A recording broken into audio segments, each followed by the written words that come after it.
Ooh, wowie! Welcome to a new episode of Nate's MMA Corner. I am Nate, and if you watch my show, you're in my corner. Okay, so today's episode is a new episode about it's a pre-fight episode for UFC 167, George St-Pierre versus Johnny Hendricks. Wow, Clash of the Titans on this one. This one's for the UFC Welterweight Championship of the World. And yeah, it's a pre-fight episode, so we'll go down the main card. Give my thoughts and predictions on this card. This is going to be a good, exciting card. Pretty much everyone on this card I like. So it doesn't matter to me who wins. So it kind of kills it for me a little bit, but keeps it exciting in a sense that I'm going to win no matter what. So in the main event, we have George St-Pierre versus Johnny Hendricks for the UFC Welterweight Championship of the World. Yeah, number one contender Johnny Hendricks versus welterweight champ George St-Pierre. This is, I got it 60% chance that Johnny Hendricks wins, 40% chance St-Pierre wins. I got to go with Hendricks on this one because he loves to wrestle. He has insanely good wrestling. He has heavy hands. His striking's not bad, and he's a southpaw. So I think it's a matter of time before he lands that heavy left on George. And yeah, it might come down to Hendricks goes for takedowns, St-Pierre stuffs him, but then that distance is closed a little bit. Hendricks backs off a little bit, just enough to land that heavy left. I just think it's a matter of time. Plus, Hendricks has cardio. He went 3 rounds with Condit and barely broke a sweat. So the only question is can Hendricks survive round 4 and 5 if it goes a distance? I think he has a good chance. I think it would start to favor St-Pierre if it went to round 4 and 5, just because St-Pierre has been to round 4 and 5 a ton of times. His last 6 wins, I believe, were all by unanimous decision. So in title fights, so St-Pierre has that 5-round experience. Big St-Pierre fan too. I think if St-Pierre wins, it's going to be by unanimous decision again. But I got to go with Hendricks on this. I think Hendricks is just going to do more damage and eventually finish. I think Hendricks finishes it in the first 3 rounds.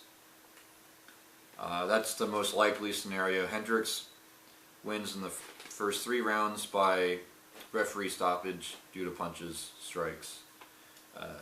Thus a TKO victory for Johnny Hendricks. It's going to be a good fight though. Then in the co-main event we have Sugar Rashad Evans versus Chael Sonnen. Big fan of both these guys.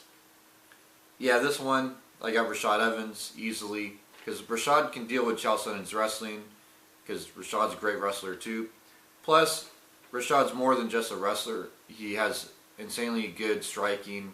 He has knockout power. So I got Rashad Evans winning on this fight. Probably by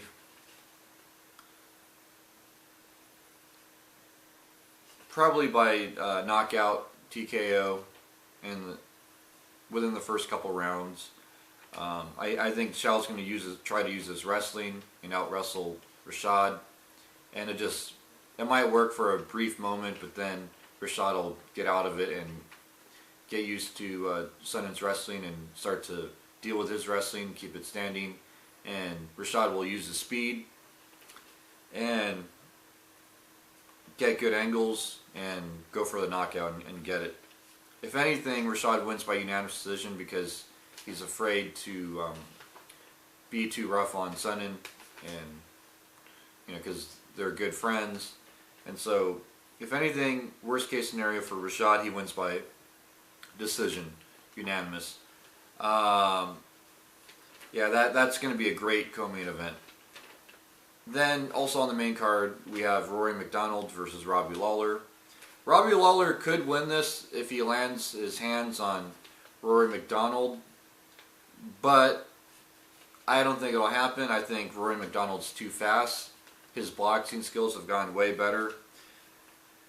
Rory, I think, will probably go to take this to the ground to get rid of the power of Robbie Lawler. I'm a big fan of both these guys yet again. And yeah, Robbie Lawler last beat Bobby Volker, KO, head kick and punch. And that's going to be hard. It's going to be hard to pull something like that off against Rory McDonald. And Rory McDonald could have finished Jake Ellenberger, but I think he was just being safe and being cautious. And yeah, I think Rory McDonald could have easily finished Jake Ellenberger in his last fight. But Rory McDonald will have a safe, clean win here by unanimous decision again. I think he's just going to out-grapple Robbie Lawler and land more strikes using his speed, thus en route to unanimous decision victory. Then also in the welterweight division, we have Josh Koscheck versus Tyrone Woodley. I got to go with Tyrone Woodley here because I think he has the heavier hands, and I think Tyrone Woodley will win in the first couple rounds by knockout.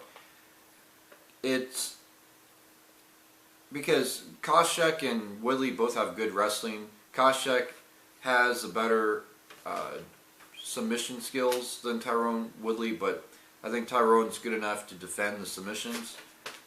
And I think overall, it's just going to turn into it going back up to stand-up and Tyrone Woodley getting the knockout victory. And then in the flyweight division, to kick off the main card, we have Tim Elliott versus Ali Bogatinov. Yeah, this is probably the only match on here where there's someone I'm rooting for and someone I'm definitely not rooting for. I'm definitely rooting for Tim Elliott. But I don't think it's going to happen. I think Ali's going to win. Probably by... You know what? I would say by knockout or submission in the first or second round, because I think Ali has stopping power. He has really good submission skills, insanely good knockout power. He last beat Marcos Vinicius. Yeah. Marcos by TKO, punches round 3. Tim Elliott last beat Luis Gaudino by unanimous decision. And Ali, I've seen his last fight, and he's a beast. I think Ali's going to be a guy that's going to be fighting for the flyweight title in the next year and a half, maybe a year. Give him a few more fights, and he will be. We're going to be saying he's going to be fighting for the belt. Tim Elliott, hard to say. I mean, Tim Elliott's really good, but Ali, I think, is going to be a guy that we're going to be saying, like him or not, he's fighting for a world title in the next year and a half. So that wraps up the main card for UFC 167. Stay tuned in the next few days for my post-fight show for UFC 167, and until then, see ya.